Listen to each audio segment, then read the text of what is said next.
புயல் கரையை கடக்கும்போது வடசென்னையின் கடற்கரையோர பகுதியில் பலத்த காற்று வீசக்கூடும் என்பதால் மக்கள் வீடுகளில் பாதுகாப்பாக இருக்க வேண்டும் என்று மாநகராட்சி ஆணையர் குமரகுருபரன் கேட்டுக் கொண்டிருக்கிறார். வடசென்னையில் ஆய்வு மேற்கொண்ட பின்னர் நியூஸ் 18 தமிழ்நாடு தொலைக்காட்சிக்கு பேட்டியளித்த அவர் இதனை தெரிவித்தார்.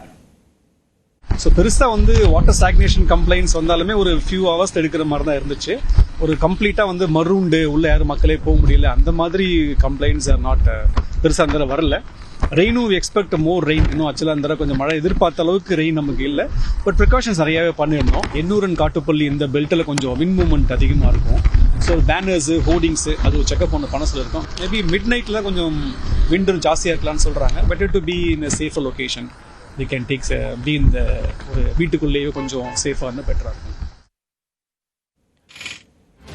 செங்கல்பட்டு மாவட்டத்தில் காலை முதல் சாரல் மழை பெய்து வருகிறது. இதனால் பொதுமக்களும் வியாபாரிகளும் சிரமத்திற்கு ஆளாகியிருக்கின்றனர். காஞ்சிபுரத்திலும் காலை முதல் விட்டு மிதமான மழை பெய்து வருவதால் பள்ளி கல்லூரிக்கு சென்ற மாணவ மாணவிகள் அவதிக்குள்ளாகினர்.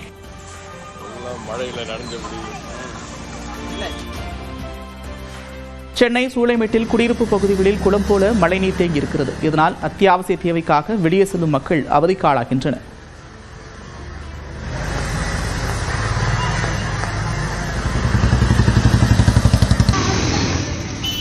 தண்டையார்பேட்டையில் காற்றுடன் பெய்த மழையால் மரக்கிளை முறிந்து விழுந்து தகவலறிந்து வந்த மாநகராட்சி ஊழியர்கள் கொட்டும் மழையை பொருட்படுத்தாமல் மரத்தை வெட்டி அப்புறப்படுத்தி போக்குவரத்தை சீர் செய்தனர்.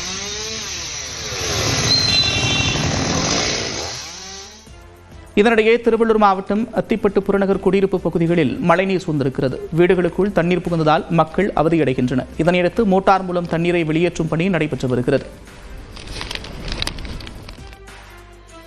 வருஷம் இப்படிதான் நடந்துட்டு இருக்கு. இது விடுகாலமே எப்பதான் பிறக்க போதே தெரியலையே. உங்க வீட்டுல இருக்கிற பொருள் எல்லாம் போயிடுச்சு. எவ்வளவுதான் வாஷிங் மிஷின் எல்லாம் தண்ணில மதிச்சு மறுபடியும் ரிப்பேர் பண்ணி பண்ணணும்.